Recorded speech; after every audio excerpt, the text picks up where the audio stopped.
પોરબંદરના જુબેલી પુલ પર અનેક અકસ્માતો સર્જાય છે, ત્યારે ટ્રાફિક પોલીસ દ્વારા જ્યાં સુધી કાયમી ડિવાઈડરની વ્યવસ્થા ન થાય ત્યાં સુધી પુલ પર બેરિકેડ્સ ગોઠવી ડિવાઈડરની વૈકલ્પિક વ્યવસ્થા ઊભી કરવામાં આવી છે.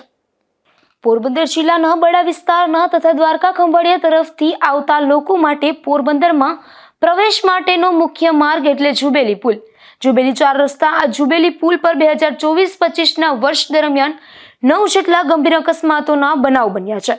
પોલીસ દ્વારા અકસ્માતો થવાના કારણોનું વિશ્લેષણ કરતા જુબેલી પુલ 4 રસ્તા પરથી જણસીભરી માર્કેટિંગ યાર્ડમાં જતા માલવાહકો તેમજ જેટી બંદર તથા સુભાષનગરથી મચ્છી તથા અન્ય મટીરિયલ્સ ભરેલ માલવાહકો વાહનો નિરમા ફેક્ટરી તથા વેરાવળ જવા માટે મોટી સંખ્યામાં પસાર થાય છે.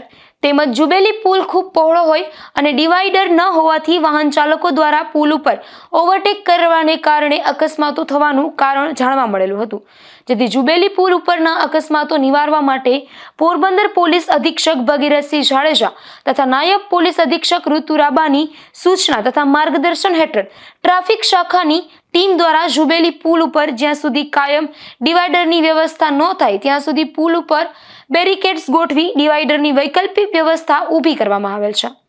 હાલ જાન્યુઆરી માસમાં માર્ગ સલામતી માસ ચાલી રહ્યો છે અને આ માસ દરમિયાન અમોને તમામ અધિકારીઓ તરફથી સૂચના હતી કે ટ્રાફિકની સમસ્યાઓનો ઉકેલ રચનાત્મક રીતે લાવી શકાય એવું કોઈ પણ કાર્યવાહી કરવાની છે.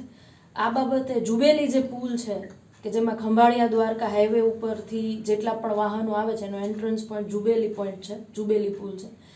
એ પુલ ઉપર ગઈ સાલ 24-25ની સાલમાં ગંભીર અને ફેટલ અકસ્માત આશરે 9 જેટલા થયેલા છે. અમારા ટ્રાફિક પીઆઈ અને તમામ અધિકારીઓનું એવું ઓબ્ઝર્વેશન રહ્યું હતું કે જુબેલી પુલ જે છે ત્યાં સર્કલની વ્યવસ્થા નથી અથવા તો ટ્રાફિક આઇલેન્ડની કોઈ વ્યવસ્થા નથી અને પુલ ખૂબ જ પહોળો છે અને વચ્ચે ડિવાઈડરની વ્યવસ્થા નથી. એના કારણે આ અકસ્માતો થવાની સંભાવના ખૂબ વધારે છે.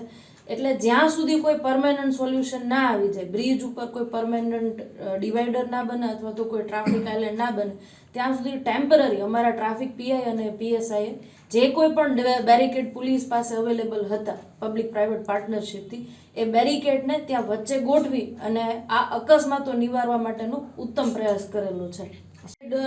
જે ટેમ્પરરી છે એ કરી દેવામાં આવ્યું છે. એના કારણે ડાબી અને જમણી સાઈડનો વાહન વ્યવહાર છે એ તદ્દન અલગ થઈ જશે. આ ઉપરાંત જુબેલી ઉપર ટ્રાફિકનો પોઈન્ટ છે જ કે બંને બાજુ કે જેના કારણે ત્યાં ટ્રાફિકની સમસ્યાઓ ન થઈ શકે.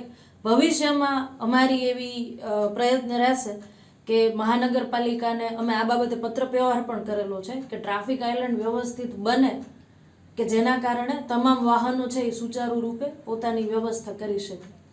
તો ટ્રાફિક પોલીસ દ્વારા જુબેલી 4 રસ્તા પર સર્કલ બનાવવા માટે મહાનગરપાલિકાને પત્ર પણ લખવામાં આવ્યો છે. નિપુલ પોપટ સાથે અશોક થાનકી, ગુજરાત ન્યૂઝ, પોરબંદર.